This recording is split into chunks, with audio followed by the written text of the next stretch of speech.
Welcome back to another playoff edition of Puck Yourself. It has been wild. Best time of the year, folks. Just hockey every night, bangers, rivalries, storylines. Like this is probably I don't want to toot our own horn, but because you have like a 7 game series, you get this is the best playoffs in sports. Oh, it's not close. One game for It's not football. close. Yeah, you get basketball. Basketball kind of sucks. Basketball blows. Baseball. The only thing that comes close is college basketball. That's it. This is That's so the only fun. thing.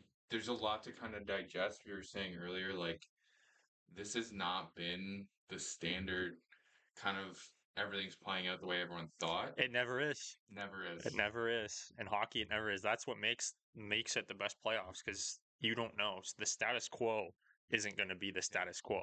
This is like Sunday at noon. So last night we just saw game 4 of the Leafs series. I'd say most of the series after today will be done game 4. Yeah. So we'll be into, and there will be no sweeps. So we'll be into game fives. Who plays today? Is there a game 5 today? I don't think so. St. Louis is in game 4. Um, Montreal's game 4 tonight. game 4 tonight in Montreal. Electric. Electric. Edmonton's game 4 tonight. And there's one more game. I believe it's an afternoon game. Carolina, New Jersey's game 4 tonight. So all the game 4s will be done after tonight. And we'll be back to we'll be on game 5s on Monday night. Except for Tampa, Florida. Tampa, Florida started late, so they'll play game 4 Monday night. Yeah. Anyway, all right, let's get into it. The Battle of Ontario. That's what we're here for. This is where I think like a lot of Leafs fans, a lot of Leaf fans were probably like getting overzealous, frankly. Yeah, a little bit, yeah. Being like sweep is inevitable. It's not inevitable, no. I wouldn't say I would go that far. I will say this is the most comfortable I've ever felt watching a playoff series in my life. Yeah. Like, not close. Do you want to start with like game 1 and go, or you want to go? We'll go game by game. Okay. So game 1 got out of hand a little bit. Yeah, Leafs started early and often. They came out of the gates flying. There was a lot of storylines in game 1. I'd say the number one storyline was the Sens took a lot of penalties. A lot of penalties. A lot of stupid penalties. Now, I know there's a lot of Ottawa fans out there complaining about the referees. The Stutzel one on Tanev was soft. I'll give you that. Other than that, everything was guys, by the block. You didn't lose because of the referees, okay? And everyone you can't cross-check people in the face to protect yourself. No. In the regular seasons, the Sens had the most power plays. Look, I don't know if this is true, but I saw this where they were the ones who've drawn the most amount of penalties. Yeah. So if you want to say that refs have bias, okay, go look at the regular seasons because you guys got it handed to you. I honestly believe if you have bad refereeing one game, I think throughout a full 82 game season playoffs, it all evens itself out. At some point, you're going to get nights where you get calls, or you're going to get some nights where you don't get calls. Yeah. It's never, you can't. Jack was complaining about the refereeing a little bit the other night, game 3, I think it was. Listen, remember watching the Amazon thing at the beginning of the season, and it showed last year, and Nylander's yelling at Matthews and Marner to stop bitching? That's exactly my mentality at this point. Yeah. And not everything's going to go your way. It's time to grow up and work through it. And part of it's just been like ever since that game 1, it's just felt like the restaurant was trying to make up for it because they felt the criticism or something. Because some of this shit's outrageous. Jack has been a little butthurt. Don't get me wrong, the Nylander one, yeah, he stuck his leg out. That's a penalty. We're getting ahead of ourselves here. Some of this We're on game 1. We're on game 1. Bullshit. Yeah. Okay. We're on game 1. Game 1, okay, yeah, you guys took a lot of penalties. Like, sorry, but that's just how it is. And your penalty kill hasn't been good the whole series, but especially bad in game 1. Oh my god, we were scoring like within the first 15 seconds on all the power plays. Yeah. Ullmark had a tough game, and I think that's the next one is goaltending on both ends. Not that Olmark has been like horrible. He wasn't good game one, but since then he hasn't been like terrible. But there's some stuff. He's been fine. There's a lot of like weird bounces going on, which is that's just playoff. Like that's how it Yeah. happens in the playoffs. Like you score, everyone scores The one grimy that I think goals. like Knies got credit on that Matthews was like swinging Nah, at it and bounced off his skate. Like, yeah. But just like some of those you need to save.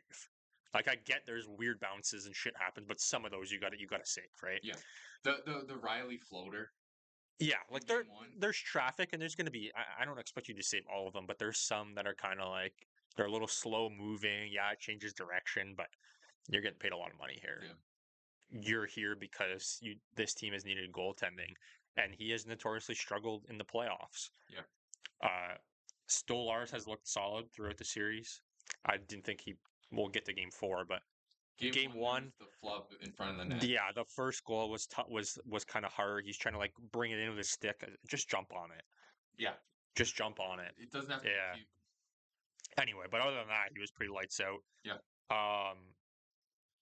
Outside of that, the Leafs get some scoring from the D throughout the series, but especially game one. Riley got one that night, and who else got one that night? Somebody else got one in game one. I want to say it was OEL. Yeah, he got the first goal. That's right. So you get a little bit of scoring from the back end in game one. Somewhere criticizing regular season with zero offensive. And just I think Ottawa was a little naive in game one, coming in and thinking they were trying too hard to be physical. Like it was over the top how much they were trying to be physical, right? To put pucks in nets. You want to be physical, but you don't want to be physical so much so that you're taking yourself out of the play. Like you're going out of your way to go hit someone, and now the puck's gone and you're out of the play. You're behind the play, right? Yeah. You need to be physical. Yes, you want to finish hits, but you have to pick and choose. And even like after whistle stuff, it was a little bit of, you can tell this team doesn't have a lot of playoff experience. Very few players on that roster have playoff experience. Yeah. So it was a little naive the way they came out. Yeah. Game one felt like what I thought was going to happen was just overexcitement. They've never been here before. A lot of guys on that team have not been in the playoffs. A lot of their younger guys. The only one I can think of that has any type of playoff success is Perron. Giroux, a little bit. Giroux, but even they never won. I guess they made. It wasn't super successful. Yeah, they made like games in. Yeah, he made the final 1 year. Yeah, knowing what playoff hockey is like, I think they came out overzealous and being like, the idea of what they think and thought playoff hockey was supposed to look like did not like them well. They talked about BX. They talked about an intermission. Like, yeah, you want to be physical, but you don't want Tim Stützle. Tim Stützle doesn't need to hit 10 times in a game. No, is that okay? You want everyone to be physical. The physicality, yeah, fine. But you are the most skilled player on the ice. We want you on the puck. We don't want you going out of your way to go hit people. Yeah. If it's there, you take it, you hit the person. Because then you're not playing your game. But yeah, exactly. You need to, you can't be getting involved in stuff. You have to be able to deal with it if you need to deal with it, but you don't go out of your way to get involved with stuff that isn't your game. No. And I just think it was a little naive. Tkachuk was a little quiet in game one to me. Yeah, agreed. If I'm being honest, he's been kind of quiet throughout the whole series other than last night. Yeah, I would agree with that. Leafs end up taking it 6-2. A lot of people said Ottawa carried the 5-on-5 play, which is fine because they were losing the whole game, so of course they carried the play. On to game 2. The power play for the Leafs continues. The talking point for everyone has been the 5-forward power play for the Leafs. Yep. And in game 2, it continued. The Sens penalty kill has been pretty horrific. It got a little better when we moved the series to Ottawa, but the 2 games in Toronto so far were really bad. Like you mentioned it, like less than like 30 seconds every time. It was insane. Yeah. A big storyline from game 2 would have been the little scuffle between Stolarz and Greg after Greg kind of ran into Stolarz in game 1. There's a lot of hockey media out there that are saying that Greg did that on purpose. I don't know. We don't know for sure. Um, he could. He kind of has a little bit of a reputation. Mhm. He could have. He I might think have. openly, I think it was. He might have. I don't really have an opinion either way. Looking at the play, I don't think like If you're trying to score a goal there, you're going behind the net and you're looking for the pass. You don't have a clear. Like it's a shitty chance if you're driving the net like that. You're driving the net like that to run into the goalie. listen. I don't.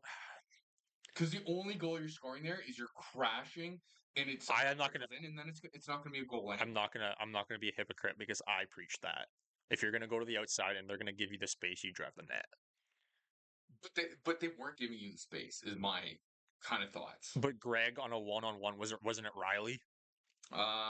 Maybe If it's I can't if it remember. Greg run along with Riley, if I'm You think Greg, you I can see beat that him anyway? matchup. I think you can outmuscle Riley to the net, right? I see what you're saying. I think that. So I'm not going to be a hypocrite. That doesn't necessarily mean he didn't do it on purpose. I'm not going to say he did. Um, I'm not going to say that like I ever. wouldn't say that he like flew into the goalie. He didn't. So from watching the play, it's like philosophically, it's like, yeah, if you think you can beat Riley, go ahead, take Yeah, the lane, fight it. But the position that he had, it just didn't seem like he had any shot to actually beat him. Like there wasn't enough space for him to outpace him. And so you're driving just to drive. it's a physical player. Yeah.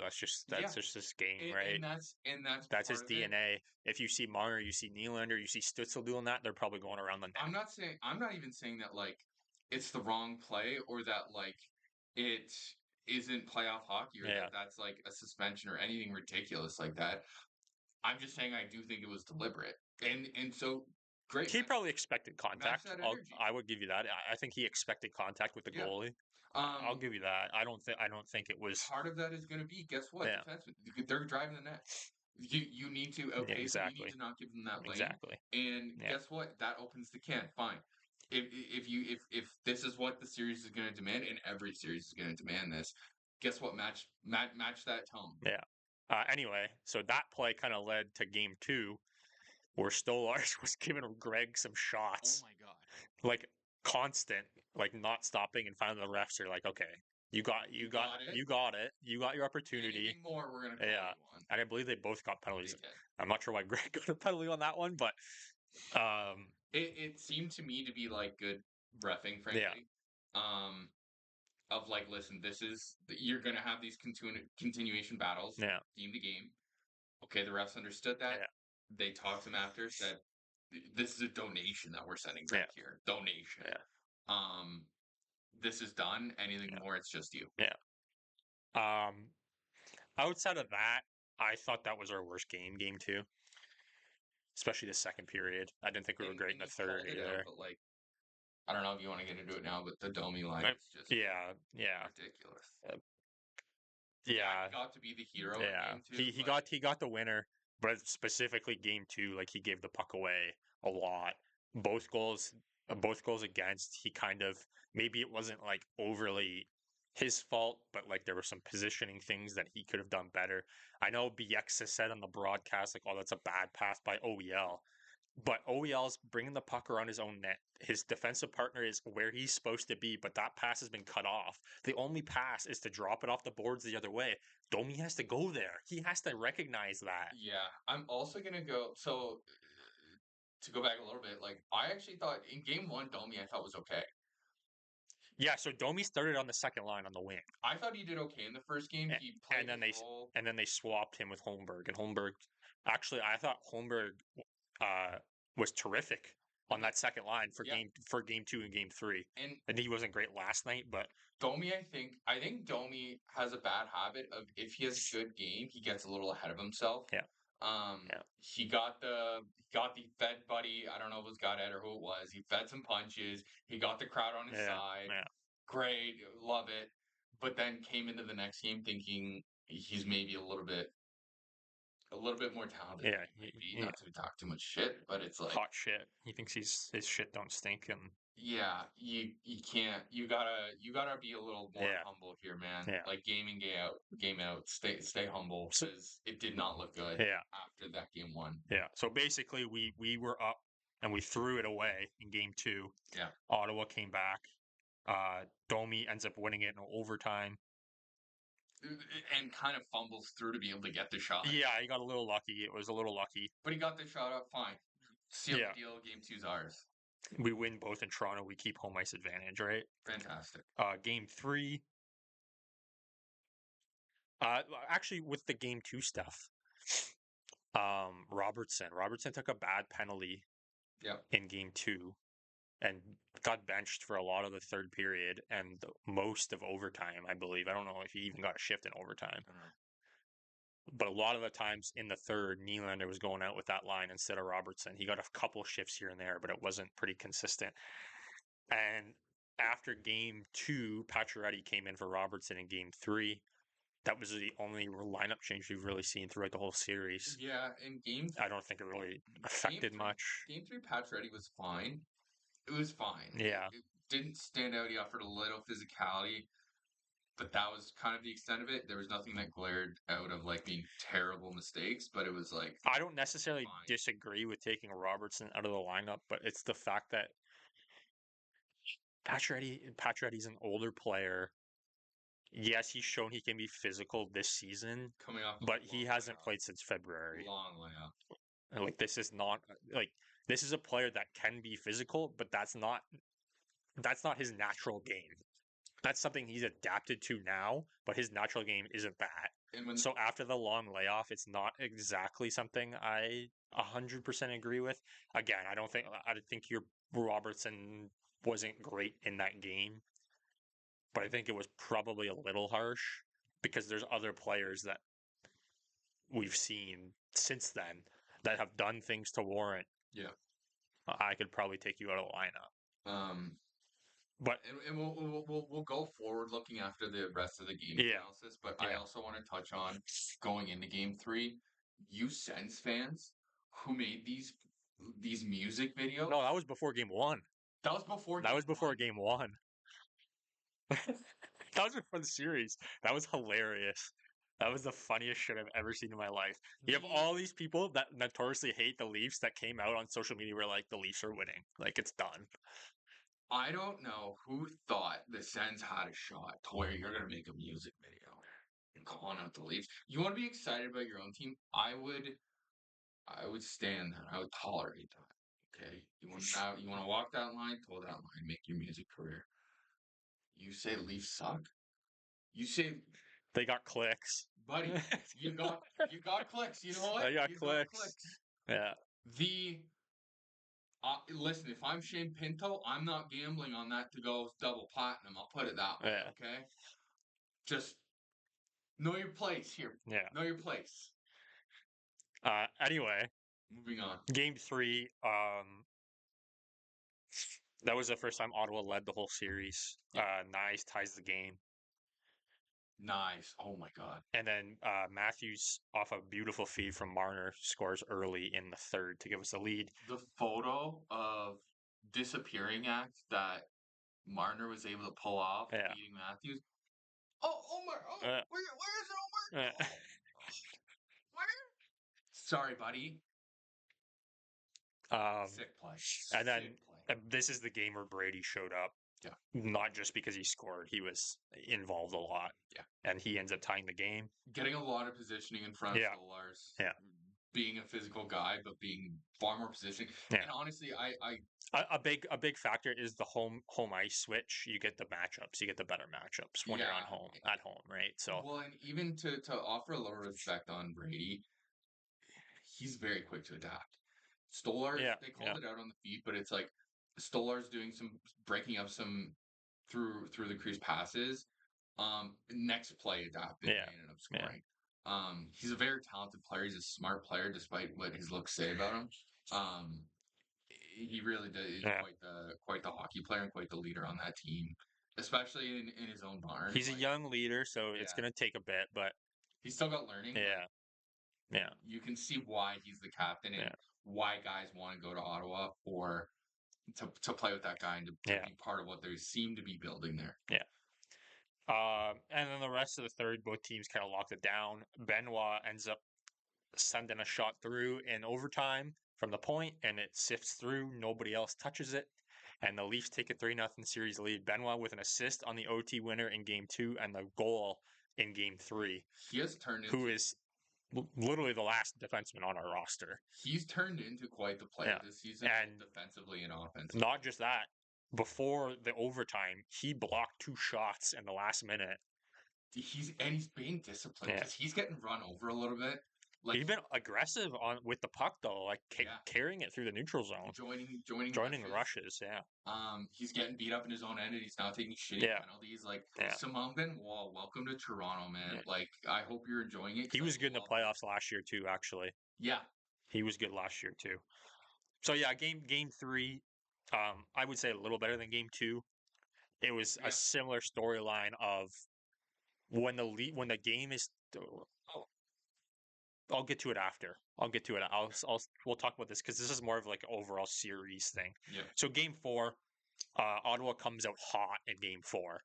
They score 2. Right from It's the it's not looking great for Toronto. Tavares gets one late in the first, and I think that's a big goal. That's a Yeah. big goal that keeps us in the game. to come in with to the second down one instead of kind of feeling like Yeah. it's slipping away. Yeah, you're back in the game. It's a big goal, and then in the second, about halfway through the second, Nyes chips it, wins the race, and puts it in on the breakaway. And that's where I said, give the guy whatever he wants. Give him whatever he wants. Just do it. There are no players like that anymore. There are very few players like that anymore. And if there are none that are that young. The size, the goal making, that are this good of a power forward this young. Yeah. The Kachucks are the only exception. And he seems to like it here. He seems to like playing with Matthews, who wouldn't. But he seems to fit in. You want to keep him. Yeah. Take the gamble. The upside is seemingly there. Lock him up for a little bit. Yeah. Give him some term and pay him. It'll be interesting with the RFA stuff. We'll talk about we'll talk more about that when the off season comes, but it'd be interesting with the offer sheet stuff. Are people going to be more aggressive now that the cap's going up? Mhm. We'll see what happens there. Anyway, Ottawa takes the lead back in the third. That veteran experience from Perron pans out, but Ekman-Larsson equalizes, and we had to OT for the third game in a row. A lot longer of an overtime this time. We had chances. We get a 4-minute power play. Obviously, Tavares missed that power play because there was an incident with, I believe it was Zub. So Zub caught him in the head with his shoulder. So Tavares went out with 0 puck. Yeah, the puck wasn't even anywhere close. Yeah, it was interesting. But Tavares goes out, and Riley kind of fills his role. And we had chances, but it didn't feel the same, the power play. No. It seemed a little more like lax and not as crisp. It seemed very slow. I feel like it's not about the 5 forwards. I feel like it's about having Tavares and Nyes on at the same time, where if you don't, maybe you do give the puck away. You have 2 puck hounds. You have 2 guys who can win it in the trenches, as opposed to just one, and the guy can't skate back and forth. There was even several through the whole ice. There was even several shorthanded chances. Yeah. Ottawa scored one shorthanded in the first. Pinto scored shorthanded. So, obviously we couldn't capitalize. I believe Matthews hit the post on that power play. Nyes had a good opportunity. Ulmark made the save. So Nylander tried something crazy. Yeah, that Nylander feed to who was that? Oh, was it Ekman-Larsson's goal? Yeah. The third period goal. Yeah, that feed was gross. Ekman-Larsson came in late and yeah, that's right. It was the third. That was a gross. The patience. He pulls some defenders. Ekman-Larsson kind of sneaks in the back post. Yeah. Anyway, and then Sanderson, kind of similar to Benoit's goal in Game 3, just lets it go from the point, sifts through. Nobody touches it. The screen. And you would analyze it and basically said, I thought Stolarz reacted early, so I think he saw it. So I think he could have done better. I think, honestly, we're starting, but my 2 cents on it is I think you're starting to see where the Leafs have had success with goaltending because they have been switching out. And I think the workload for Stolarz has been way more than he's used to, and especially going to overtime, deep in overtime. Yeah. I think he was just so tired. Yeah, it could be. I think he's not used to this level of play. 2 days off now. They won't play till Tuesday, so we'll see. Yeah, I didn't think anything like was particularly horrible from Stolarz last night. It wasn't his best night. I would say I haven't been impressed with the rebounds in this series. It seems to be a lot of rebounds. It seems to be. And even if it's like just in front of him, like he's not controlling it, he's Yeah. not smothering Yeah. it. There was the one that I don't even think he saved. I think a player saved where they filled the net last night. Yeah. It's a lot of rebounds. Yeah. And a lot of rebound control to where you're putting it into Ottawa sticks Yeah. too. Even if you have to give up the rebound. Yeah. I think a factor with that not being an issue for most of the series is that the Leafs have been elite defensively. Yeah. It's not that the Leafs weren't physical in previous years in the playoffs. They weren't. It's not that they weren't blocking shots. It's not that effort wasn't there. It was. It's intangibles. It's not just about effort. It's about making smart plays. You watch a basketball player. If you listen to a basketball coach, the number one thing you preach is boxing out on rebounds. It's the exact same thing in hockey. If there's a shot coming, if you see a shot coming from the point, you want your goalie to see the puck and you box out. Mhm. And that's exactly what they've been doing. They've done a really good job of keeping the crease and Stolarz' sight line clear so he can see pucks. And so that second chance opportunities aren't there. I've heard there's been a lot of talk with like, oh, Ottawa's dominating the 5-on-5 play. Listen, first of all, the Leafs have had the lead for the majority of this series. Mhm. So, yeah, when you're down a goal, you're going to be pushing a little harder offensively. So you're going to get more opportunities. And people will just look at shot count and say, well, Ottawa had more shots. Well, no. Yeah, Ottawa had more shots on paper, but we just talked about boxing out. Everything that Ottawa is getting is from the outside. There isn't a lot of high quality chances, whereas the Leafs might not be getting as many shots, but they're getting more quality opportunities. You're also seeing long stretches where Stolarz is facing nothing. Yeah, when the game is, if the Sens are in the lead or the game is tied, the Leafs run the play. Mm-hmm. As soon as the Leafs take the lead, it's a little more. And listen, I don't love seeing that. Obviously, you're going to be a little safer when you have a lead, but I don't love going back into a shell unless it's like the last minute, right? But Ottawa has dominated play when the Leafs have allowed them to dominate the play. Yeah. That's my take on it. Yeah, and I think the biggest point that I reiterate is like it's all easy stuff. You want to shoot pucks from the outside where. But do you remember Stolarz making a spectacular save in this series? Maybe a couple glove saves. A couple of decent saves, but nothing like he's out of this world crazy. Handful of glove saves. That's Yeah. That's what I mean. Where Ullmark take the shots you want, man. has had a little more dangerous, maybe less shots, but way more high danger chances the Leafs have been generating. I'll take them doing low chance shots all day long. Exactly. We go in and we generate high scoring. Exactly. It's the exact opposite of what the Leafs are every other year.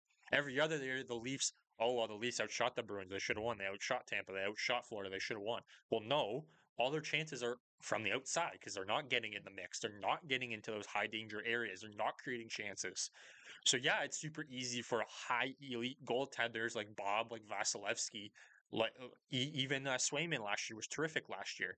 But it's easy if everything is kept to the outside because those teams play well defensively and keep everything to the outside. They don't allow anything up the middle. This isn't 07. The Leafs have swapped it. Yeah. The Leafs have swapped it this year. They're doing the opposite. So they'll let them take the shot count. But that's not what matters. It's the goals that matter. The quantity versus quality argument. That's exactly what this is. And I think volume may have worked previously in the NHL. It is nowhere near that. No, goalies are too good now. Yeah. Goalies are too good now. We just kind of touched on special teams. Obviously, this has been a major factor in this series. Even last night with Ottawa's win, them killing that 4-minute penalty. Huge. I think that gave them some momentum in overtime. I was like, that's it. Yeah. That's done. You're not going to survive this. They did. They did, and as soon as they got a little momentum off of that, and I do, that momentum shifter. Yeah. You did this. We can do this. That mentality shift is going to be powerful. Yeah. And I do think it was more so the Leafs letting down than it was like Yeah. Ottawa being outstanding on the power play or on the penalty kill. No, no credit, they got it done. They Like got it done. that Yeah. may be unfair, but the Leafs just didn't. Yeah. They never got it going. They never Yeah. had a really great flow. They had some good chances, but I was expecting a lot more dynamic movement. You're It was like a lot of standing around. a lot of standing Yeah. around, like several seconds of Yeah. just like almost not knowing Yeah. where we're about to pass this, and no one getting into open Yeah. positions, just kind of standing around. And that's kind of where you want Tavares in the bumper. Yeah. That's kind of what you want, and you don't really have that, right? And he returned later, which is fine, Yeah. but it was just 2 Yeah. minutes too late to Yeah. hop in that power play. Yeah. Another major factor I find in this year has been face-offs. Yeah. I think the Leafs have dominated the dot quite a bit. Particularly in like very high importance Yeah. scenarios. Offensive zone faceoffs on the power play. I actually do. Our number one face-off man is usually Tavares, and he has struggled a little bit. Not like struggle, but like it isn't what he normally is. I think Matthews is kind of He's been really good. has been really good on the Last night in draws. particular was very good. Matthews has been winning a lot of draws in this series, which not that he was bad previously, but it was never like his strongest suit. Last night, what kind of was disappointing was Riley in particular. Riley had a tough night. He's had a good series. He had a bad night. Clearing the D zone. Yeah, I would agree. He's done well this series Yeah. overall, but that kind of hurt us. he had a bad night last night. I haven't really been too disappointed with any unit except for one unit. I think our D core has been solid. It hasn't changed. Obviously, it's McCade Tanev, Yep. number one shutdown D pairing. Riley's been able to have a little bit of freedom to join the play with Carlo as his partner. And Carlo's the type of defenseman, if you don't hear his name, which you haven't, he's doing his job. Yep. And then Benoit and Ekman Larson. Ekman Larson's generating a ton of offense right now, and Benoit's doing his job. He's physical. He's blocking shots. He's just playing his role, right? He got into it last night with Chuck. Drew got both of them. Yeah, in yeah. I'll take that trade off any day. The forward units, the first line is the first line. The second line is the same. Solid. It's been solid. Whoever the left winger is ends up being. And then kind of what is supposed to be the fourth line, but has kind of turned into the third line. I've been really impressed with Lawton, Yarncroke, and Lorentz, which is supposed to be the fourth line, but it's kind of turned into the third line based on ice time. The minutes are showing that. Yeah, because they've been terrific. Yeah. This third line has been the only unit I've been disappointed in. We touched on Domi a little bit. It's at the moment it's Domi, McMahon, and Pacioretty. You had Robertson instead of Pacioretty early in the series. Mm-hmm. Every time this line's on the ice, we're in our own end. We never get out of our end. There's been obviously you're going to get hemmed in sometimes. Every line's has times where they get hemmed in their own end. But every time these guys are on the ice, they get hemmed into their own end. And it's not like the other units where I'm like, okay, I'm still comfortable defensively. I'm not comfortable defensively when this line is on the ice. Yeah. And usually too many giveaways, unnecessary giveaways. It's almost like I just put McMahon on the second line so he's got somebody to play with because he can generate a little bit of offense and get him going. And then this third line is the fourth line now, and these guys play little. Because Domi scores an OT winner. Wow, great. He gave the puck away 15 times during the game before that. Yep. You just get nervous when they're out there. I have zero confidence in this unit. Meanwhile, you have the fourth line forechecking, getting offensive zone like time and possession. Yeah, but I don't expect my third and fourth line to be elite with the puck, right? That's not what my expectation is. But if they're hard on the forecheck and they keep the puck in the offensive zone as long as they can, and their shift is primarily in the offensive zone, that's all I can ask for. And even if they are in the defensive zone, they're doing a good job. They keep everything on the outside. They're physical. Yep. They block shots. Yep. That's all you can ask for here. The first and second line are the lines that are going to generate most of the offense, even in the playoffs. Yes, you need depth scoring, but depth scoring is usually key times when you don't expect it, when it's, okay, both teams are canceling out each other's stars, so somebody in the depths of the lineup has to step up. What are we going to, like, if we get out of this Ottawa series, knock on wood, What this line is not going to survive against Florida or Tampa. Not when you have the talented depth that they have. Are you kidding me? They're going to eat alive. And obviously, it has looked a lot worse in games 3 and 4 because, again, the home team can play the matchups better. The Leafs were able to kind of mask it in games 1 and 2. Games 3 and 4, Ottawa was getting that first line out against that line a lot. Yeah. And that was a big reason that the matchup wasn't good.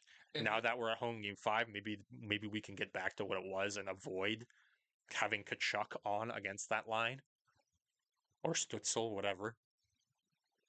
But this line, it's just the one liability in this series. yeah.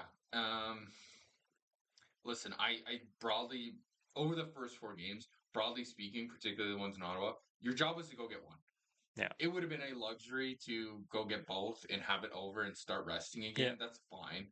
You It's- still have home ice. It's okay that Yeah. it didn't happen. Now the way you've played is more like, okay, let's look for themes, and it's like there's areas to address.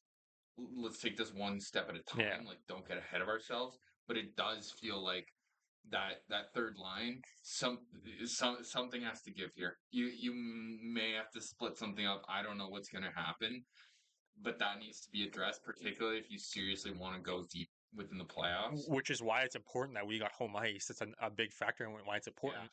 But Florida and Tampa, we might drop one of two or both at home Yeah. in the first 2 games. And then what are you going to do on the road? It feels like a kiss of death. Right? You're going to go into Florida and get 2 back?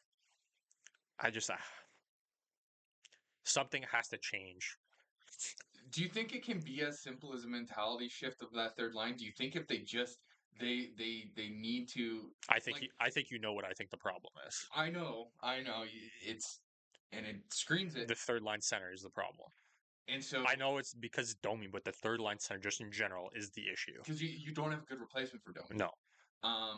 If you go out there and you say, okay, But has Lawton played well enough now that you can trust him as the third line center because he's been good? I think part of that is the chemistry that he's had with his line mates. Yeah. So is it a sense of that's the third line now? You may have to. That's the third line now. You genuinely may have to, and then you floated the idea last night of, do you bring someone else Yeah. for Roberts? So that's what I was thinking. Okay, so it's pretty clear that Berube doesn't trust Robertson. It's pretty clear. Mm-hmm. Do you? I don't trust him in key situations, but I kind of Pacioretty probably makes fewer mistakes and is probably safer, but he doesn't generate as much. Robertson's the puck will move a little quicker. He's a little more aggressive up and down the ice. The variance with Robertson is greater. Yeah. You get more upside potential, but the downside is also. So it's kind of so let's just even it. Let's say those two even each other out. Is there somebody else that's not been playing that can come in and play this role? And I'm looking at it and I'm like, well, Kampus have been healthy. Why don't we upgrade? We move this Lawton, Yarncroke, Lorentz line. That's the third line. Camp comes in for Pacioretty because we know they're not going to scratch Domi. No. You could bring Camp in. Camp centers Domi, and I would probably say Holmberg and move McMahon to the second line. Because you saw it last night. Because they did it last night. McMahon moved to the second line last night. In almost Which is listen, it's really unfair to Holmberg because I think he's actually had a good series. Yeah. He wasn't great last night, but for the overall series, I think he's been good. But I just think McMahon has a little more. As soon as McMahon moved, he was suddenly relevant. You actually heard his name. He was forechecking. He was generating at least some offensive zone pressure and almost won a couple of puck battles that turned into that. If one could have turned into really good scoring chances. There was one in particular in the third that I saw that I was like, okay, this is. You need to change something here. So we get Camp in, Holmberg and Domi on the wings. And that honestly, it adds another penalty killer. You could get Camp in on the penalty kill. Yep. And he's better on draws. Domi can't play center. It's a liability. He can't. That's my opinion. Yeah. I don't think it's going to change, at least not in this series. Unless Ottawa wins the next 2 games and we're going to game 7. Yeah. Because it is, if you move Domi, I think it is a bit of a confidence killer too. Yeah. But as we just mentioned, It's humbleness is it's time to. I don't care if you scored an OT winner.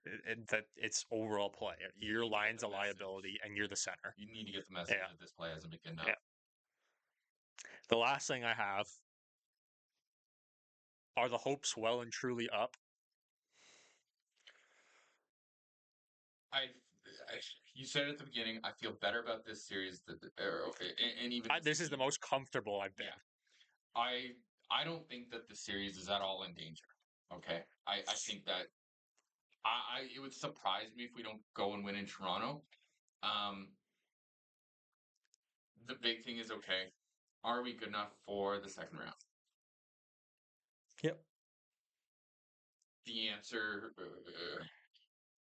It's almost you like don't a. want to say it.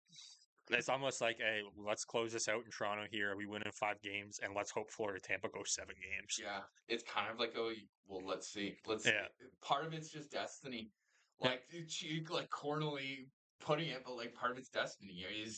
Is Florida Tampa going to go 7? Can we have some, player really step up and be like, I need to take some accountability here. I think that the It's not. guys, It's not time to rest on it though. no, Not to just. You can't just think, okay, well, we're winning 3-0, so let's just take it easy now. cut, The fourth win is the hardest to get. cut them out. Cut them. Next game's yours. Yeah. Go do it. Go get Yeah. it done. I think that the guys are going to be hungry next round. I think hope this so. feels almost like an I hope obligation so. because they want to get to Yeah. the gritty stuff. That's my hope at least. Yeah. I think the history is there to where this just feels like something you have to do. You have to win it. Take it seriously. Get it done next game. Yeah. Get it done. What is that going to be? Monday, Tuesday. Tuesday. Get it done Tuesday, and get ready. Yeah. Because whoever you play, they're going to be ready. They're playoff ready. Yeah. Okay. That's it for the Leafs Sens series. We're gonna go through all of the series. We're gonna be a lot shorter with these ones. Before we move on, though, do you stick with Stoli? Yeah. I, you know what? Something popped into my brain a little bit before last night's game, thinking, do you roll Wall tonight just to give him a break? Just to give Stolarz a break. Mm-hmm. It kind of popped in my head. Not because I don't think Stolarz shouldn't start. I was just thinking maybe throughout the year, neither guy. Well, I guess they both did have stretches because Wall was hurt early. Stolarz had a long stretch, and Stolarz was hurt later in the year. Wall had a long stretch, so I guess they both did have stretches this season where they played a lot of games. A lot more because you didn't feel good. But when both are healthy, it's been more of a share. Yeah. I was kind of thinking, like, listen, if you win the cup, or like maybe not win the cup, but if you go to like the third, fourth round, there's probably going to be at some point your backup's going to get in a game at some point, whether it's injury, whether your team had a bad night, you got pumped. At some point, the backup usually gets in if you go deep. Pickard played. Yeah. Unfortunately. So I was kind of thinking, like, Stolarz has played 3 in a row. You're up 3-0. It's not like Wall is like some ginormous downgrade. No. Like it's not like it's not like it's like Winnipeg where it's like Hellebuck to the backup. There may be it's not the Rangers from Shesterkin to the backup, right? Yeah. Like it's not that extreme of a contrast. Maybe it's like Stolarz gets a break. We give Wall a game here. He boosts his confidence a little bit. Yeah. And maybe we get it done. And Stolarz gets a big rest for the second round. Because it is interesting. I know it's been done. Like the Bruins kind of did it last year, the last 2 years a little bit, and it's kind of been hasn't worked out great. But that's more of like it was a straight do it. I wouldn't say like do it between games 1 and 2. I was thinking like you're in control of the series. Wall's a very competent goalie. It's not like he loses you games. If anything, there's certain games where he really steps up and he looks like contender. It kind of popped in my head. I don't know if I would 100% do it, but I kind of thought, you know what? Like times are different. Maybe we do it. Maybe we give him, and it's good for him because let's be honest, like Wall is the future goalie. Do you think there would have been a conversation with Stolarz to be like, hey, how you feeling? Like, do you want Do you want a game? I don't think any guy is gonna say I want it off. I agree, but would you have had the conversation? Maybe. Just to be like, hey, we've gone to OT the last 2 Yeah. games. This could be another one. Like, how are Yeah. you feeling? Maybe. He gets the 2-day rest between games 4 and 5. I wouldn't do it now. No, I now wouldn't is do it not the now. time. And I think it would be a destroyer to be like Yeah. to show to even indicate, even if you're saying other Yeah. things behind closed doors, the optics of switching him out, Yeah. I think is shattering. Yeah. He's your No, guy. You gotta keep to it. Stolarz is yeah. It's the same thing as the Four Nations, right? Yeah. I preferred Hill to Binnington, but once you chose Binnington, you can't flip flop unless it's really bad. Even after that game, even If after it's that loss. if it's like really bad, then yeah, you do it. But if it's like okay, it was one bad goal, but then if you switch and then the other guy's terrible, and then you switch back, now you're just in a Disaster it's zone. just a disaster. You can so I don't think you do that. I was just thinking it kind of popped in my head a little bit before the game, like, do we give him a game off here? Obviously, they're not.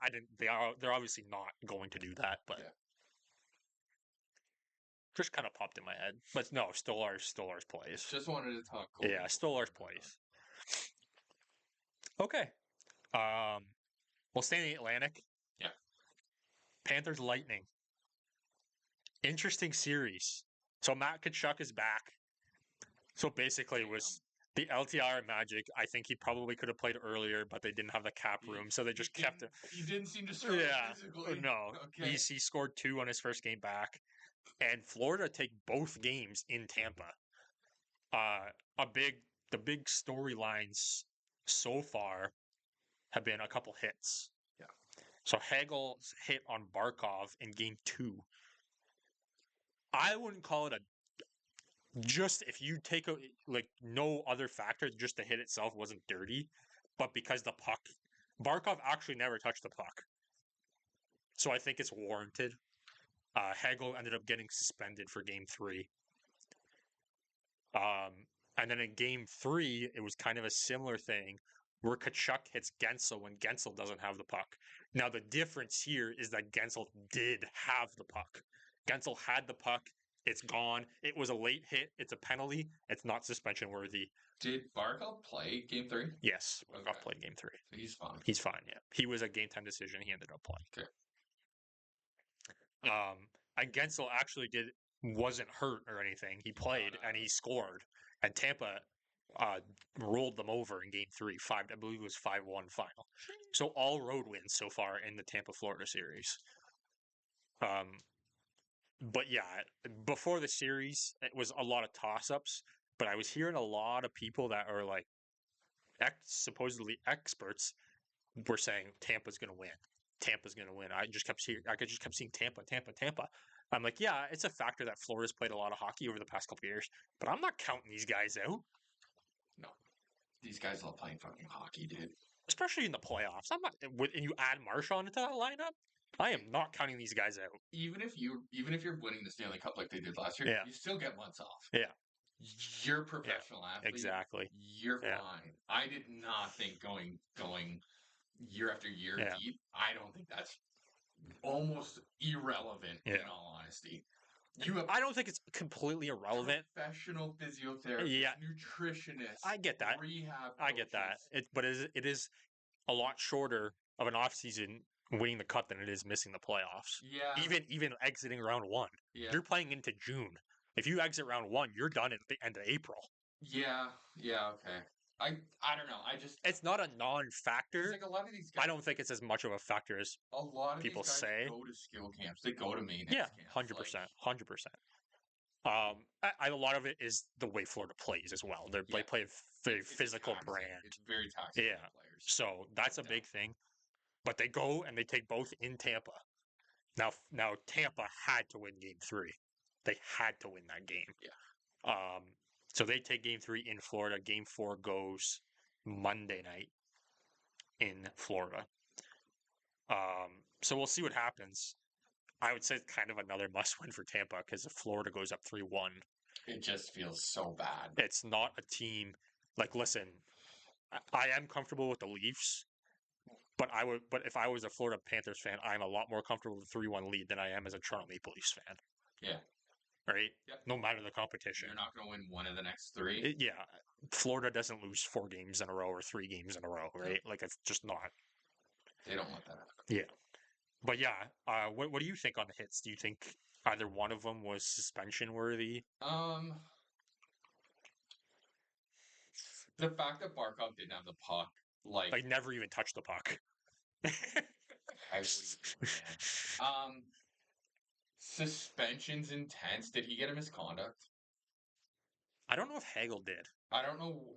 I think he got a penalty. I don't know if he got a misconduct. Depending on what they got. Tkachuk did. Tkachuk got a 5-minute. Okay, so I'm okay with that. I don't think the Tkachuk one should have been a suspension. He had the puck at some point. And it's not. And it's not. I don't think it's suspension worthy, and it wasn't. The fact that Barkov didn't have the puck at all. Yeah. What are you doing, man? Yeah.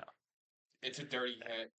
A game may be warranted. It's not for me to say, but if I had to, it would be like. They're sending a message. Yeah. They're sending a message. Hey. Yeah. Clean it up. Yeah. Yeah. I'm okay with that. Yeah. And then they won. If it was like series ending, if that was the reason that they if they would have lost, it's a very different narrative. Both teams that were on the receiving end of the hits won the game that the hits happened in. So yeah. So I think everything worked out. I think probably the best case scenario. A little bit of tongue in cheek stuff with Maurice and Cooper post games. But I love Maurice. Yeah. Maurice interviews are something to look forward to. So that was so it looked like it could get out of hand. Florida goes up 2-0 after both games in Tampa, but Tampa takes game 3 back, so we have a series again. Yeah. I honestly have no clue what to even think. It's fun.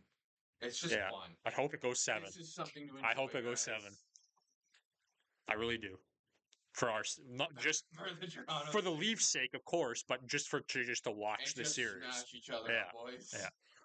And a bruised collarbone. Please have the Panthers Lightning games not on the same night as Leafs games. Yeah, because we haven't been able to tune into any of them. I haven't, at least. The 2 series. It was an afternoon game yesterday, so I was busy, so I didn't tune in. But it wasn't at the same time. So if I wasn't series busy, I've been watching are the Toronto series and then the Montreal series. Speaking of Montreal, we can segue right into that. Caps Habs. So, game 1, Washington kind of came out. Looked like okay, Montreal. They're in for it, Montreal. But the Habs play well in the third. They come back. They force overtime. Ovi ends up winning the game in overtime. Washington takes game 2 as well. It was a tight game, but the Montreal seems to really be showing up for the third. Yeah, they kind of show up late. They started game 2 better. They started game 3 better. Game 1, it was they were getting outclassed the whole game until the third. Yeah. And frankly, I respect it a lot. Yeah.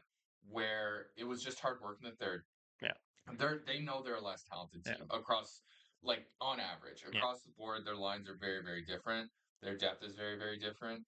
It was just pure heart and will, and it was great to see them at least battle back. Sick that Ovi and it was funny because the jinx of Ovi had never scored an overtime winner in the playoffs, and then goes and does it right after the broadcast team says that. Hilarious. Yeah. But kudos in game 1 to be able to battle back. Game 2 it was similar. Yeah. But the real storyline from the series comes out of game 3. So first before the game, Laine got benched in the second and in the third period of game 2. But he's better than Matthews, maybe.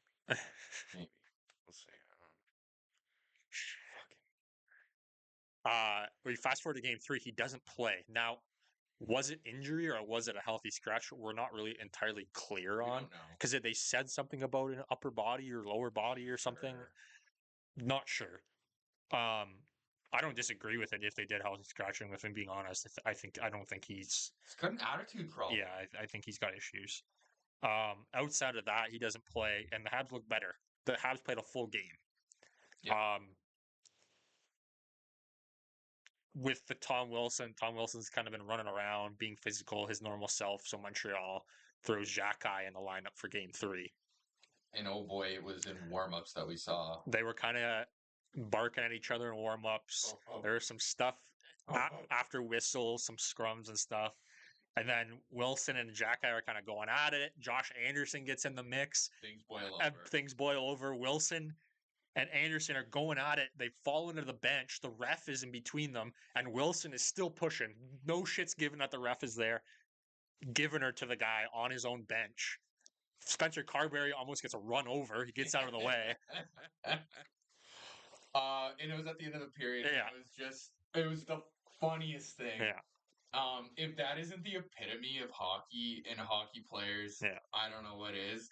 It's like those, like you get these crazy MMA promotions out of Russia where it's like they're in a car or a telephone booth. This felt like one of those. You're in a bench and you're just jostling for position. It was funny. It wasn't overly serious in terms of like there was no my worry was like, okay, you're pushing forward. Like They were that. kind of just wrestling. There was no really If you punches or anything. If you had Anderson fall back, like Yeah. he could have really gotten injured, but it didn't happen, so you kind of avoided the worst case scenario. I think they got some penalties. The poor bastard of a ref. Oh my gosh. Trying to control Yeah. these guys Yeah. to absolute monsters. Yeah. That was funny. So yeah. The other storyline is that both starting goalies got hurt in Game 3. Yeah.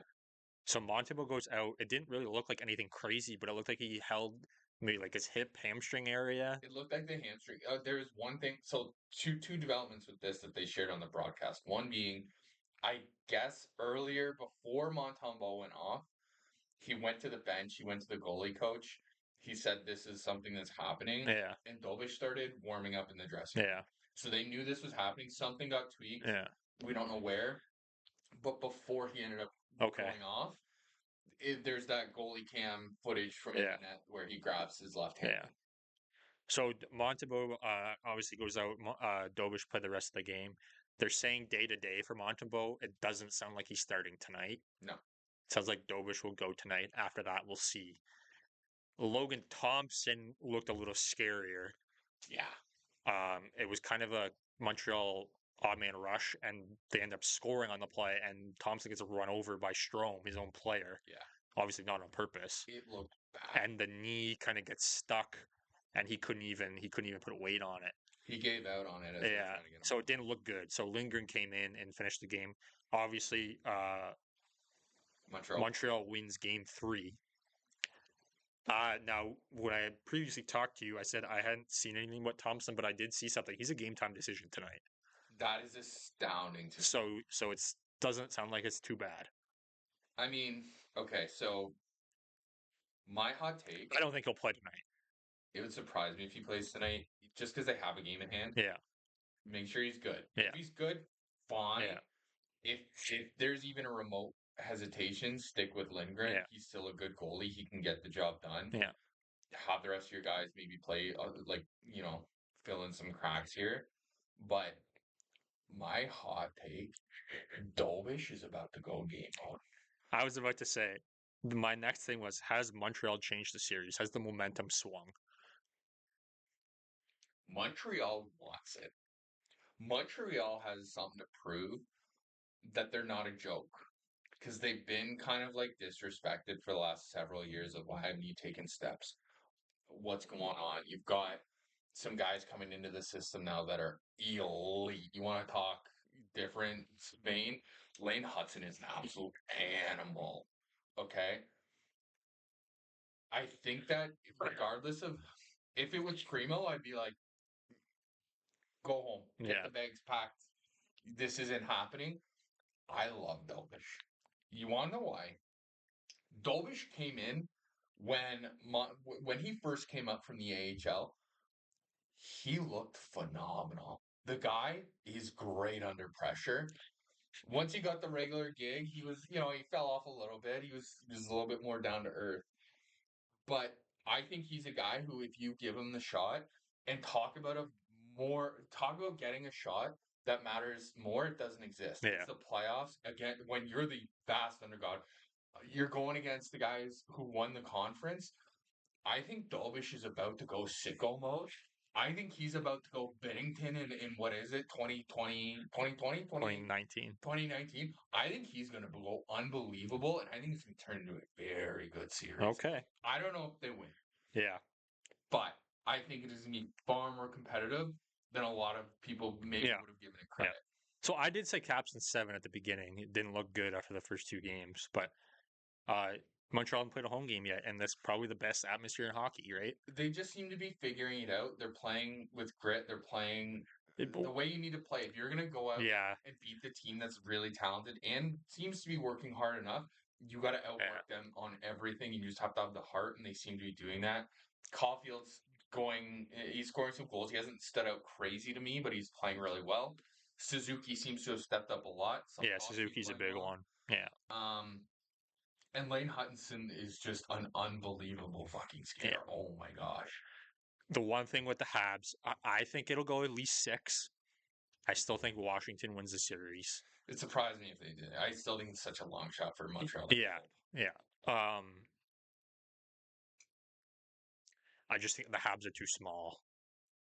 Washington's too big and too physical. I know you brought Jacky in the lineup, but like the whole lineup, you can't. Jacky and Anderson can't be on the ice at all times. It doesn't feel good that you have to bring Jacky into the lineup just to deal with that.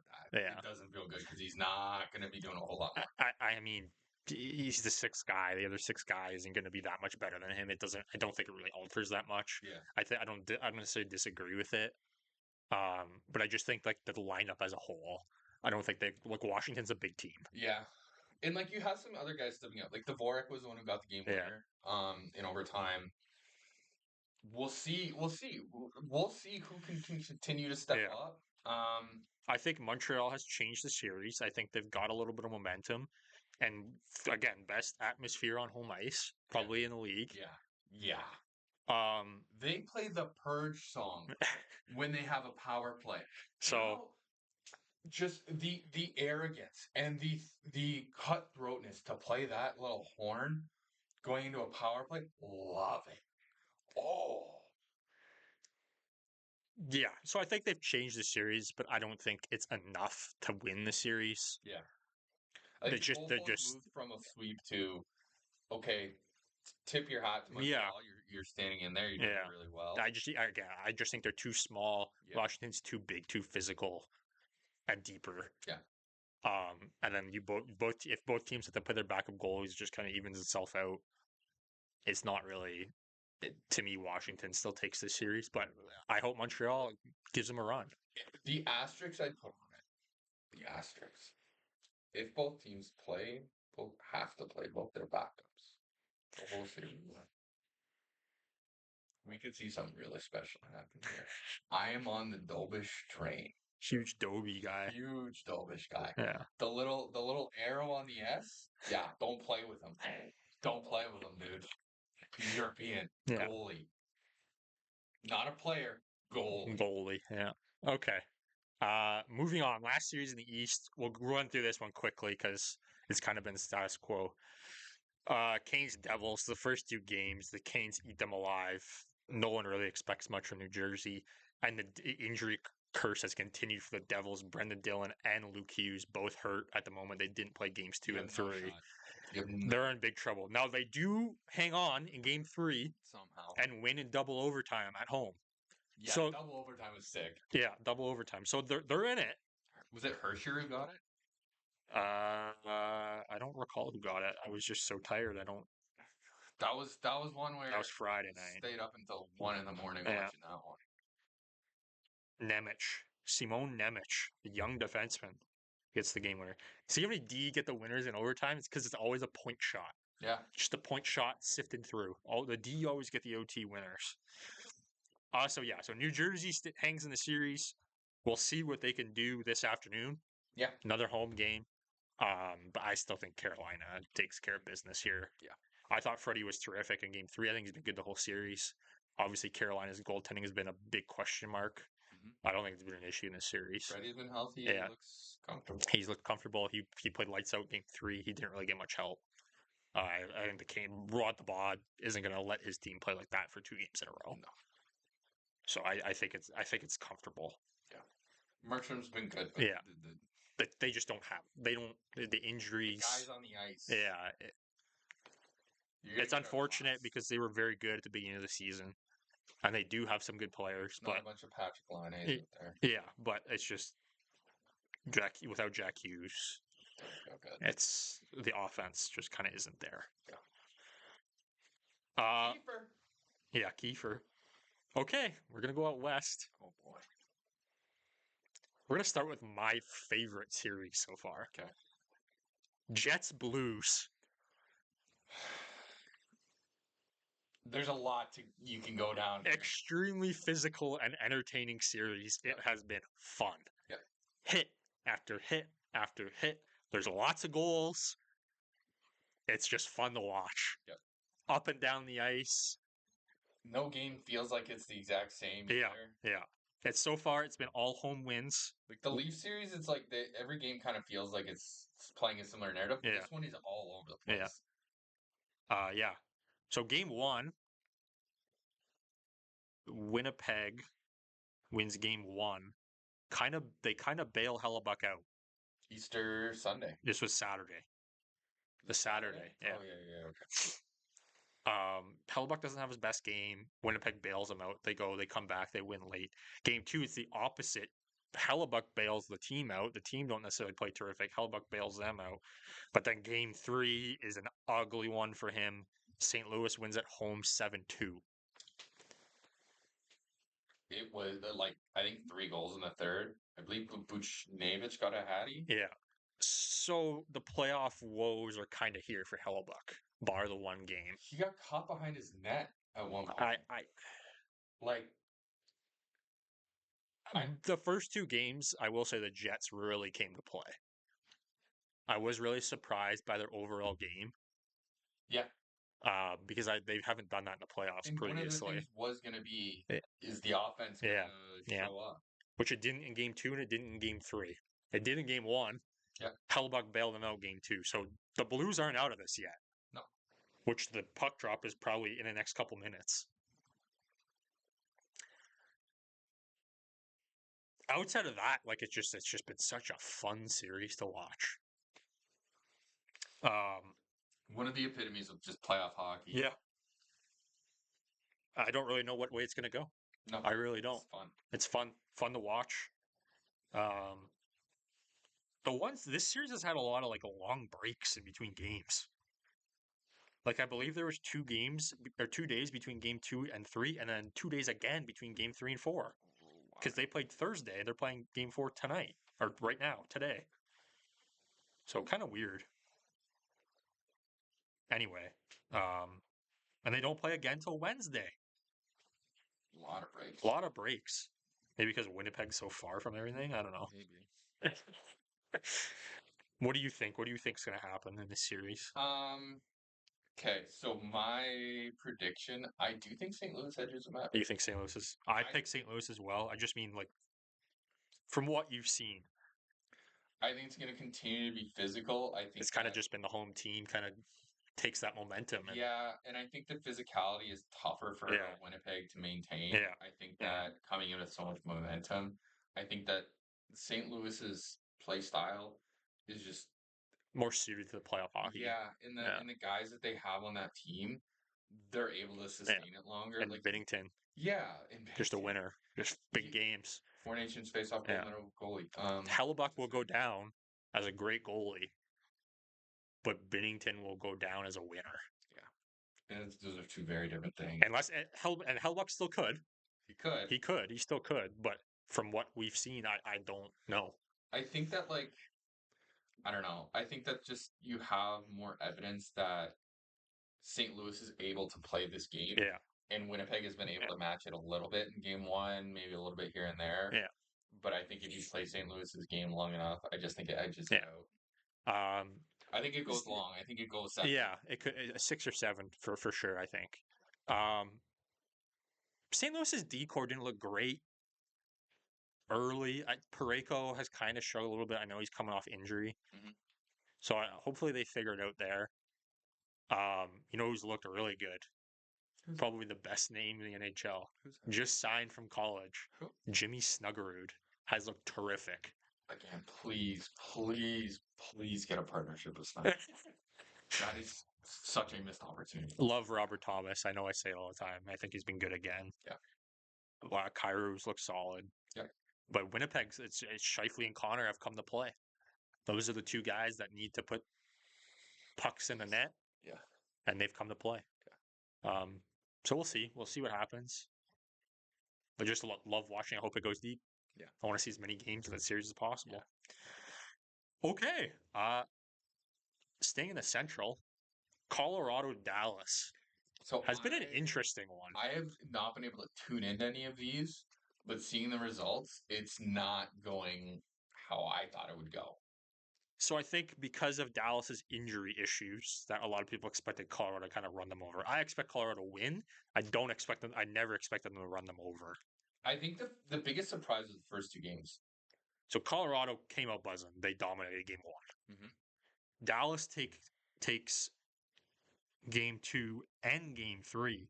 I believe they were both in overtime. I did not expect the game to win. After what we saw in game 1, yeah, I did not, based on what we saw in game 1, did not expect that bounce back. But Dallas bounces back. You had domination in game 1. So basically, so far it's been the tight games have gone to Dallas. Who's scoring on Dallas? You know, Seguin's been good.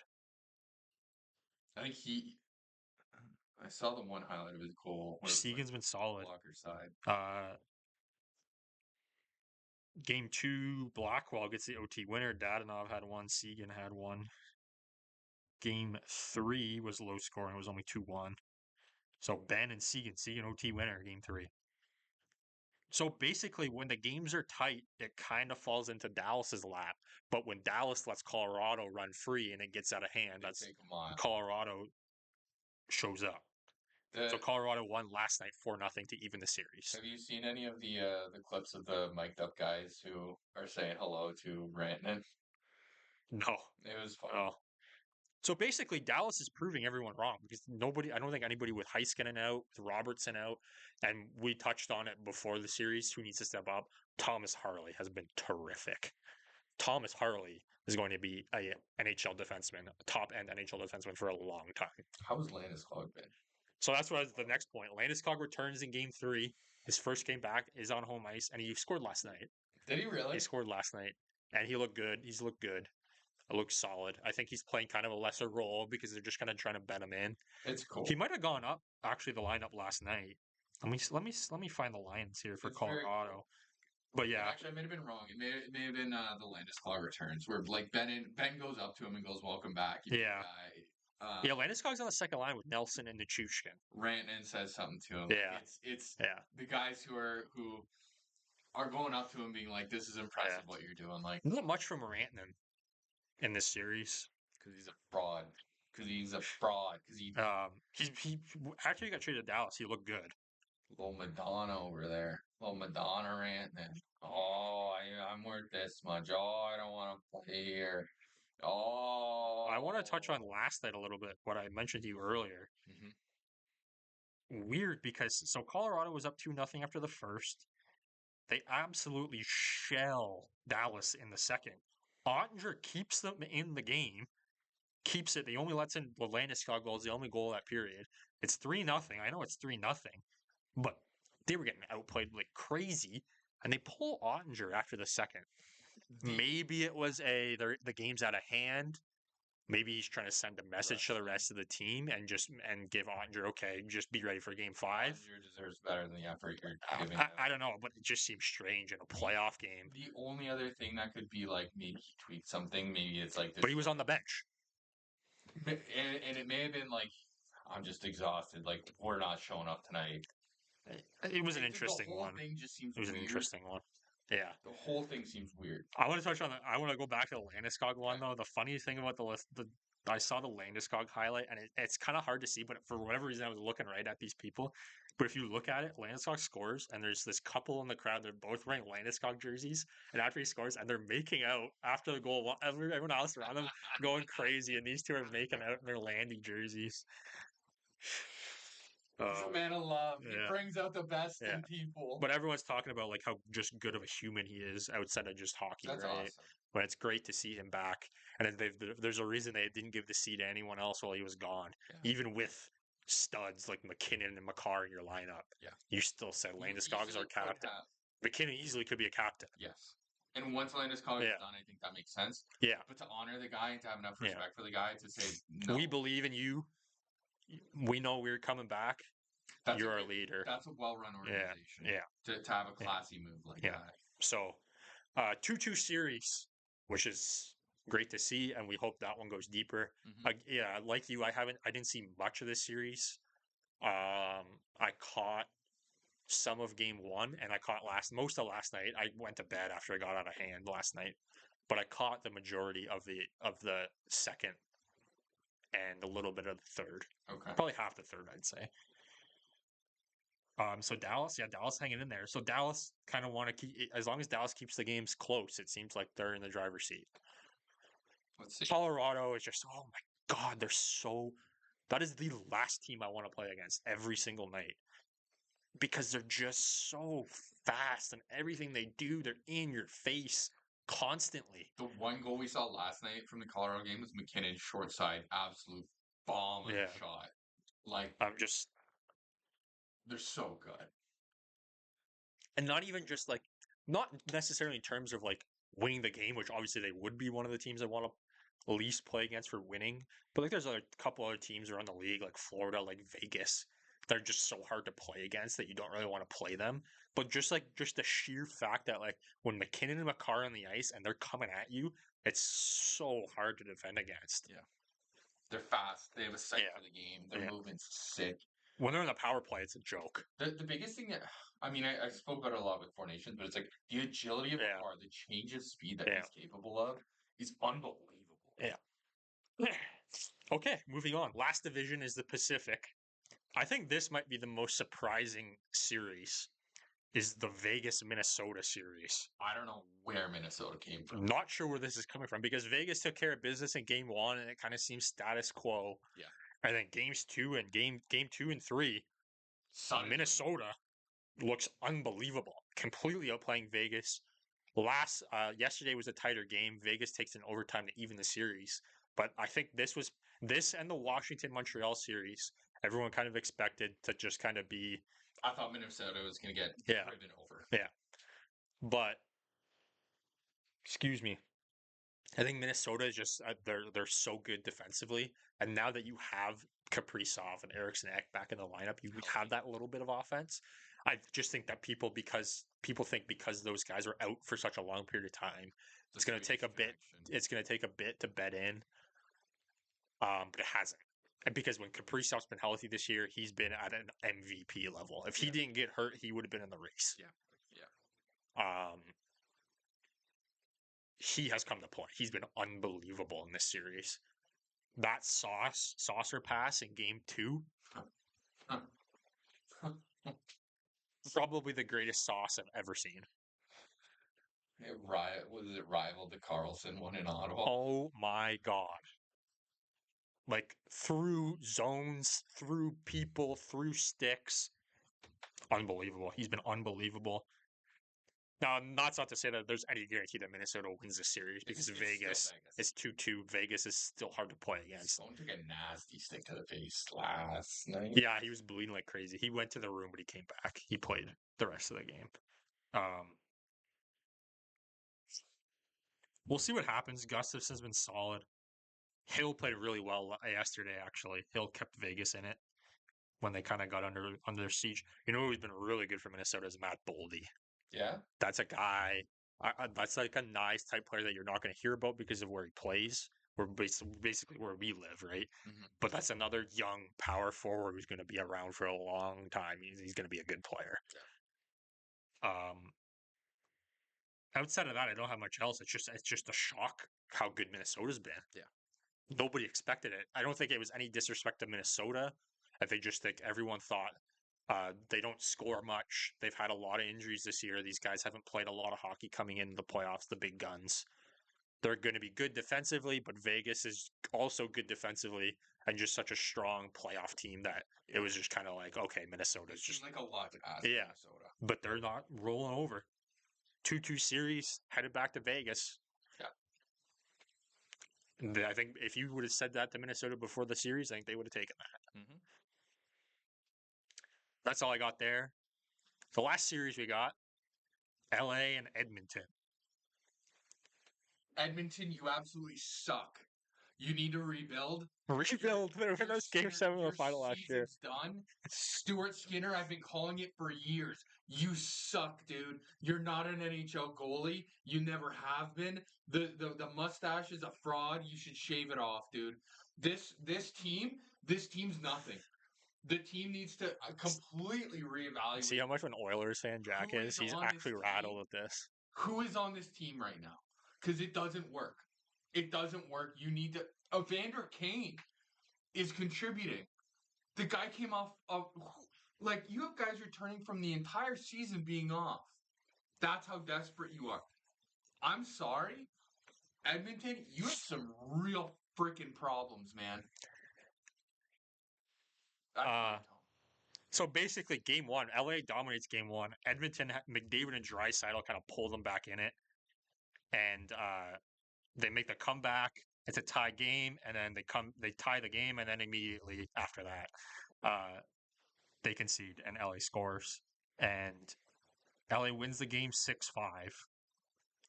So basically, McDavid tied it with under 2 minutes left, and then Danault wins the game with under a minute left. How much more are you going to abuse Connor McDavid and Leon Draisaitl by forcing them to surround themselves with players like this? Game 2, LA absolutely dominates, runs them over. Do you not have any prospects? Do you not have any prospects in your system? Here's what I think. Who's the new GM again? After Holland left, whoever it is, we've spoken about it. Like, he did a horrible job. Yeah. You let both Holloway and Broberg walk in with the offer sheets to St. Louis. You look across the ice to LA. Warren Fogle. You couldn't use Warren Fogle in the playoffs, and you've replaced him with guys like Jeff Skinner, Even when he was Victor Arvidsson, who have been better. I'm not going to scapegoat those couple guys. I will. But this team as a whole, especially with Ekholm out. Was it Fogel's second line when he was there? Or was he third? Probably mix. Probably both. Okay. But a good playoff guy. They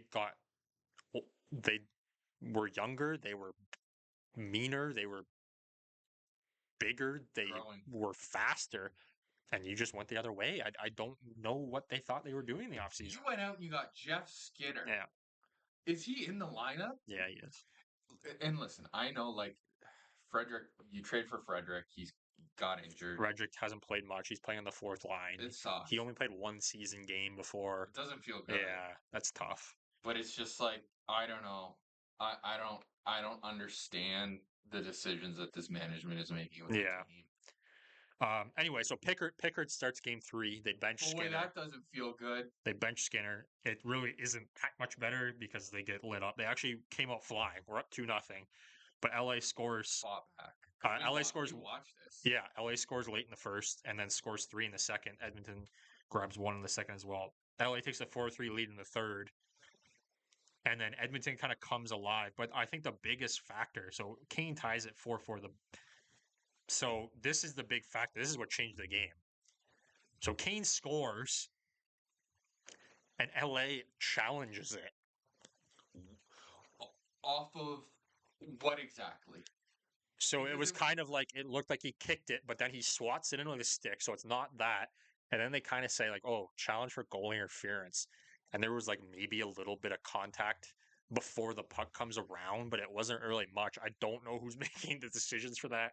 But Jim Hiller, you're the head coach, so it's going to be on you. And you want to talk about an inflection point of this is very likely a goal. Seems like a 10% chance, probably closer to 2%, 1% chance of the refs have to make a mistake to misread this. It's not like it's a goal to tie the game. Like, no. This is a goal to tie the game. Like, you don't.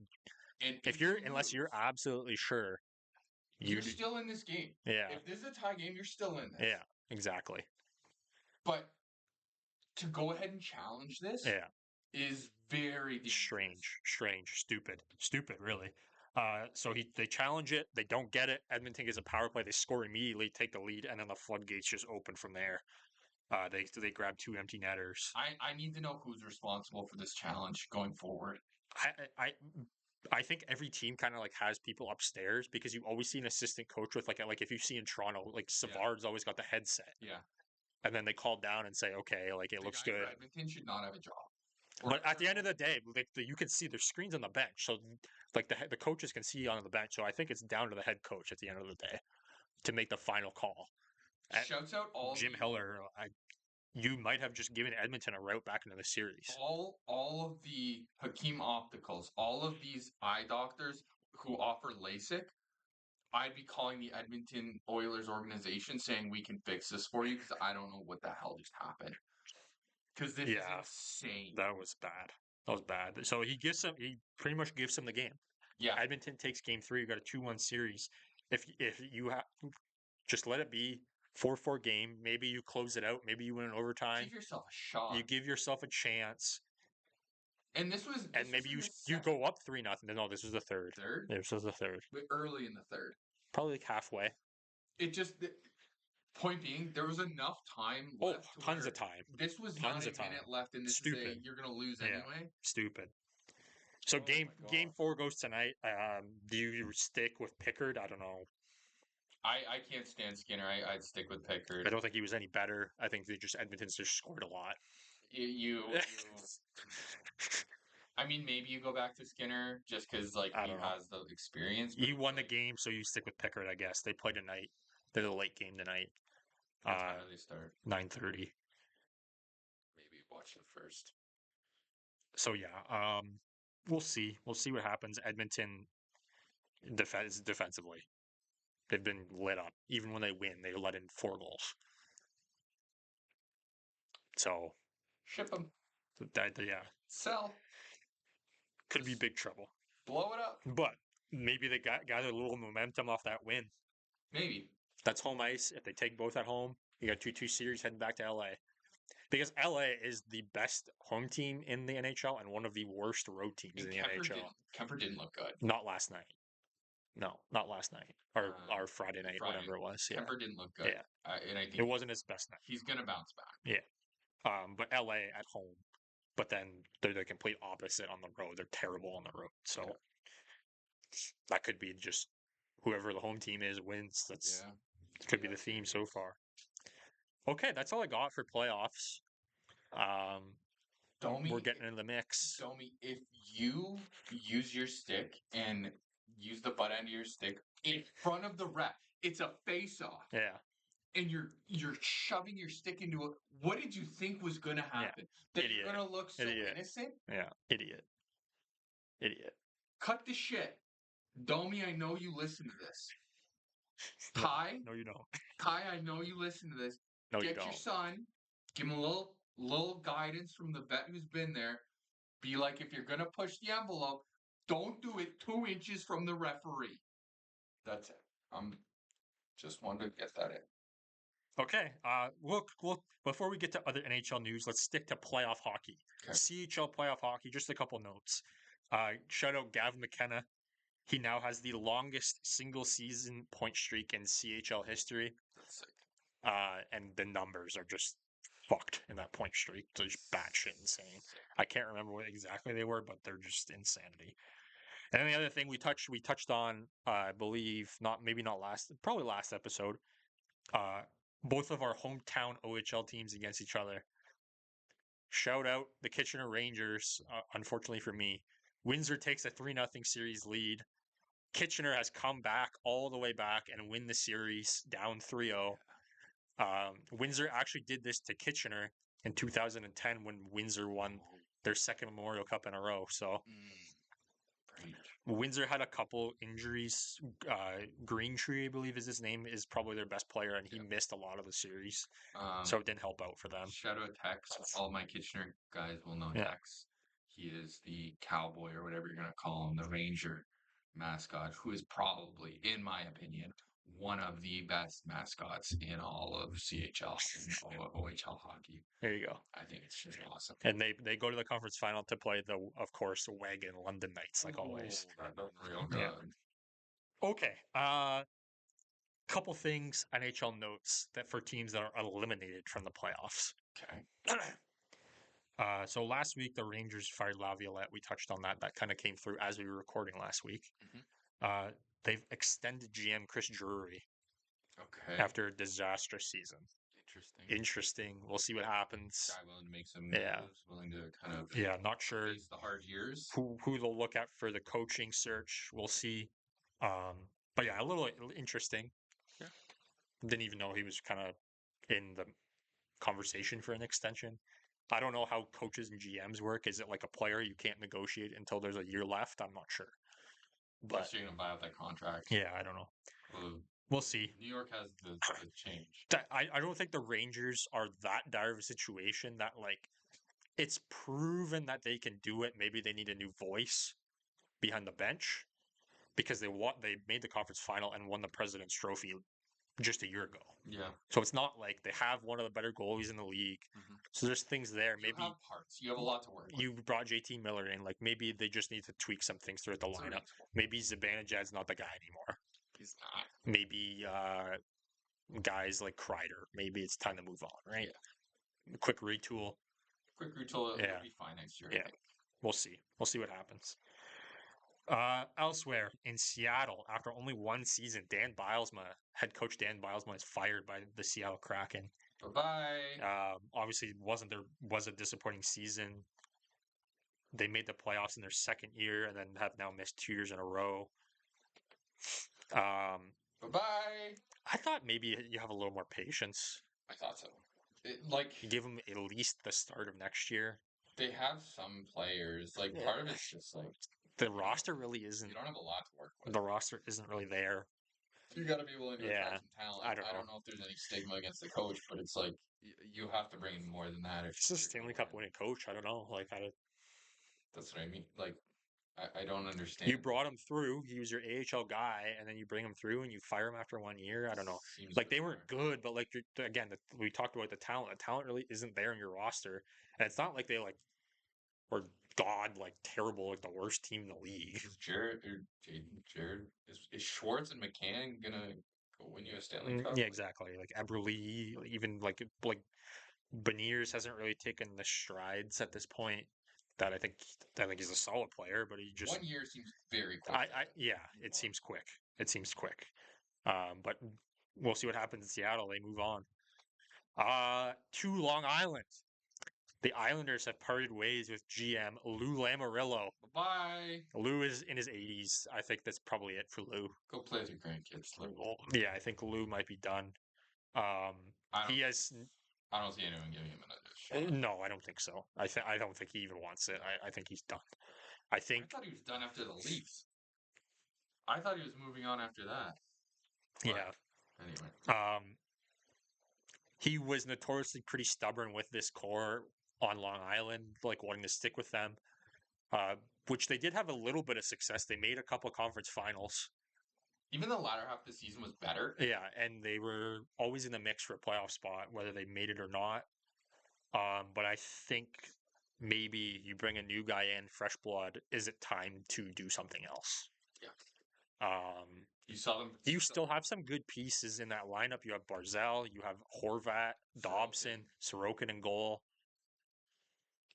So maybe it's a retool. Maybe it's not a full rebuild. I'm not sure. I think you can retool. I think if you retool, you're just still stuck in purgatory, honestly. You have to move. Listen, those are good players, but those are not players that bring you to that next level. I think those are complementary players. I think Horvat is a very good second line center. I think Barzal is a terrific top six winger, but Barzal isn't going to be the main reason you win. Yeah. Barzal's a second or third guy, not a first guy. Yeah. I think Horvat's a second or third guy. Horvat brings tons of intangibles. He's a hard-nosed guy. He's a big guy. He wins draws. He's good defensively. He's a leader, but he's not like a number one. I think he's a number two center. For most contenders, he could probably sneak into a first line center if you have like a very strong, Depth. deep team that maybe you don't necessarily have like top end talent, but you're so deep. Every line is Yeah. solid. But I think for the most part, so we'll see what happens. I saw a couple things out there, like a Barzal or a Horvat or a Dobson going to Montreal. I think that's just a little premature. Wishful But thinking. yeah, it's a little premature. But anyway, Kyle Connor scores, so Winnipeg's up 1-0. Lou, not the easiest guy to deal with, but he has had success in the league. In the game. So I believe he's already in the Hall of Fame. So congrats to Lou on a good career. I'm assuming a good career. I don't think he'll go somewhere else at this point. I think it's probably time for Lou. Yeah. Okay. 2 more teams that have had a lot of drama this year. The Bruins had their end of season press conference. Would have been an ugly one. And Neely and Sweeney kind of came out, and Boston fans were pissed. No. Basically, they came out and wouldn't take any accountability. Talk about out of touch then. It's just kind of weird. Like, you're really gonna stick. Neely didn't commit to saying we're gonna extend Sweeney, but he's also not gonna get rid of him. So I don't know. They've got some tough decisions to make. Boston. I'd be pissed. If you're not going to take accountability for this season, I don't know what you're gonna. I could see a way back. Sure. Because you have really good pieces. I don't think there's a chance that Hal Swayman's that bad again. No. I think that's he didn't have a training camp. He didn't have a preseason, and then just all the turmoil around the team. But he never got into it. Like it just it never seemed to be there. McAvoy had a lot of injury issues. Pasta was still really good. Pasta was still really good. Geeky stepped up. So they got Minton in. I think they've been impressed with Minton. So we'll see what happens. Maybe it's a retool there. Yeah. I don't think they blow it up. I don't think they do. No, I don't think so. They could be probably in the mix for a wild card next year. I think they could be. So we'll see what happens. But the Bruins fans are pissed. They're not happy. Just no accountability. When they say, oh, like they ask the question, like, oh, like drafting hasn't really gone well. Drafting and developing has been suspect since you've been the GM. Oh, well, I don't think it's necessarily true. Pass the buck. It's just kind of like no accountability, which is not what you want to see. No. These are supposed to be the leaders of your organization. Cam Neely is a legendary player in Boston. But I think a lot of people have soured to him because of the way things have gone. Boston's a tough market. Yeah. And the team with probably the most drama in the NHL this year, the Vancouver Canucks. So they don't exercise Rick Tocchet's option. They are still hoping he stays. Which would probably mean they'd have to pay him a very large sum of money. Yeah. And a big factor in this is that Quinn Hughes really likes Tocchet. Okay. If you're gonna, this is your head coach and your captain. You want them to be on the same page. Which is good. But Rutherford did mention in the end of season presser it could be difficult to keep Hughes in Vancouver when he's up for a new deal. Now, this is still a little bit away. But I know that Rutherford mentioned that Quinn has expressed wanting to play with his brothers. And it's a lot easier for Quinn to go to New Jersey than it is to bring Jack and Luke to Vancouver. That would be disgusting. Disgusting. Disgusting. I don't think it's realistic. Seems like a lot to ask. Because Quinn would be a lot of money, and you're already paying Jack a good chunk. Luke is going to get a raise at some point. I think Luke's going to be a very modest raise. Though. Yeah, it won't be like anything insane, but it'll be a significant raise from a rookie deal. From a rookie deal. Yeah. With the cap going up as well. Yeah. So if he's already talking about that, he's already mentioning that, then there could be some problems on the horizon, which is not good. What a disaster of a situation. Basically, you win the Pacific Division, you're a game away from the conference final, and then the next season, Free fall. the Miller Pedersen stuff. Now you're talking, is Taka going to stay? You're talking, is Hughes going to stay? The organization is in free fall. What is going on? Is it time? They mentioned like, okay, Pedersen, maybe let's spend a little more time in Vancouver this summer. Maybe go home for a month or two because we missed the playoffs. You have a little bit more time to go home. Mm-hmm. You go home for a bit, but now come summer, you're back in Vancouver or you're back at least back in North America, and you're trading. Yeah, it's time to put some muscle on. Do you care about winning hockey games? It's time. Do you just want to be a guy, or do you want to win the hockey games? Are you just here for the money? Because if you are, you can go play for Chicago or something. And so we'll see. That's all I got. I love the Stanley Cup playoffs. Stanley Cup playoffs. We missed it last week because we ran long. I think we're still under 2 hours here, so I think we can do it this week. Quiz back.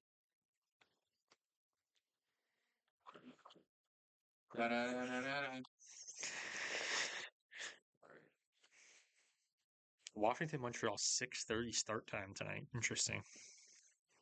We're in shootout is the category. Okay. Which of these NHL coaches had the nickname Punch? Punch Imlach of the Toronto Maple Leafs. That is correct. Boom. Who was the first reigning monarch to perform the official opening face-off? Reigning monarch. For Can you repeat the question? Who was the first reigning monarch to perform the official opening face-off? What is the official opening face-off? What is that? Like, when they go in the... Yeah, like just for any team? Like I think for a season? Like what is it for? I think so. Who is the person who is the reigning just monarch? To do it?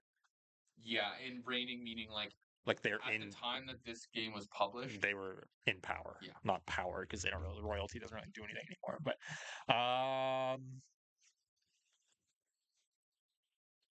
I'll just go Elizabeth because that just seems the most logical. Yeah. 2002. Yeah. Doesn't say which game though. Yeah. Which netminder? So you're 2 for 2. Which netminder holds the record for most shutouts in one regular season? Most shutouts in one regular season.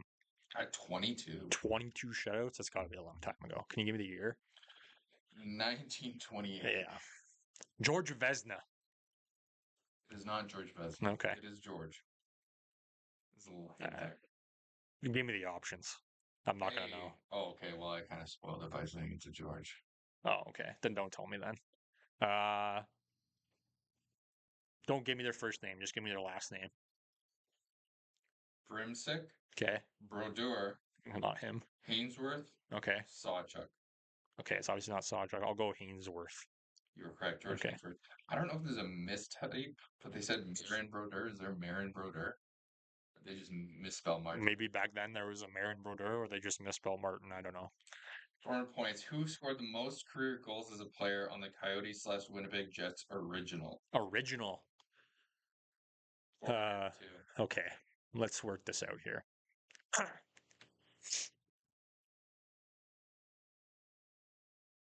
So this includes the old Jets. So I don't think it's Shane Doan because it includes the old Jets. I'll go Dale Hawerchuk. It is not Hawerchuk, but he was an option. Okay. I don't think Tkachuk played long enough there for him to do that. This is just for that team, right? Like not their whole career, just that team. I believe so. Okay. As a player for that team. Yeah. Okay. Not Hawerchuk, eh? Not Hawerchuk. Who else played for the Jets? Because the Coyotes never really had any big scorers.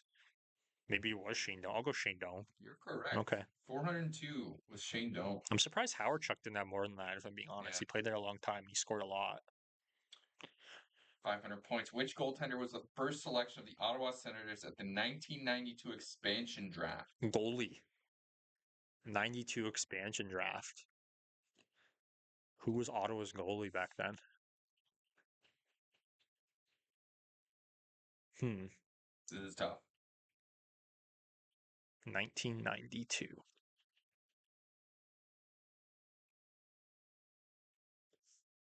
Give me the options. I'm not gonna be able to. Tom Barrasso, Don Bupri, Damian Rhodes, Peter Sidorkiewicz. So Tom Barrasso did pop into my head actually, but because I'm thinking 1992, Tom Barrasso was Pittsburgh's goalie, and Pittsburgh won back-to-back cups in 91 and 92. Okay. So I'd imagine they're not giving Barrasso up in an expansion draft. So what were the other names again? Don Bupri, Damian Rhodes, Peter Sidorkiewicz. I believe I've heard the name Rhodes around Ottawa, so I'll go Damian Rhodes. It is not Damian Rhodes. Is it Barrasso? No? Okay. Who is it? Peter Sidorkiewicz. Okay. I was never going to get that. From the Hartford Whalers. So you got 1, 2, and 2 halves. 2 halves, yeah. So 3. It's not bad. 3 out of 5. That seems to be kind of my norm. Yeah. 3 to 4, something like that. I like the trivia. Yeah, it's nice. Anything else before we sign off? I think that's it. Nothing else really related. Folks, Don't be like Shedeur Sanders. That's why we like hockey. The guys who prank called Shedeur, unbelievable. Unbelievable. And just a reminder to go pucky. More playoff hockey. We'll be back next week. Most of the series will be done, or at least close to done. It'll be into Game 7. Better idea for the second round. Second round for sure. Nothing is really looking at it right now. You're looking at all the series. Say the Leafs seem in control. Other than that, no one else is up that much. It's either 2-1 or 2-2. It seems like a lot in the air. We'll see after today's games. There could be a couple 3-1s after today's game, so we'll see. But no one's really comfortable. Even the Leafs, I wouldn't say, are 100% comfortable. No, you shouldn't be. Yeah, you shouldn't be. Playoff hockey, guys. So we'll see what happens. Hopefully, we close it out on Tuesday, Game 5, and then Florida Tampa. I hope goes deep, and they beat the shit out of each other. Yeah. Let's get some injuries. Yeah. Go puck yourself.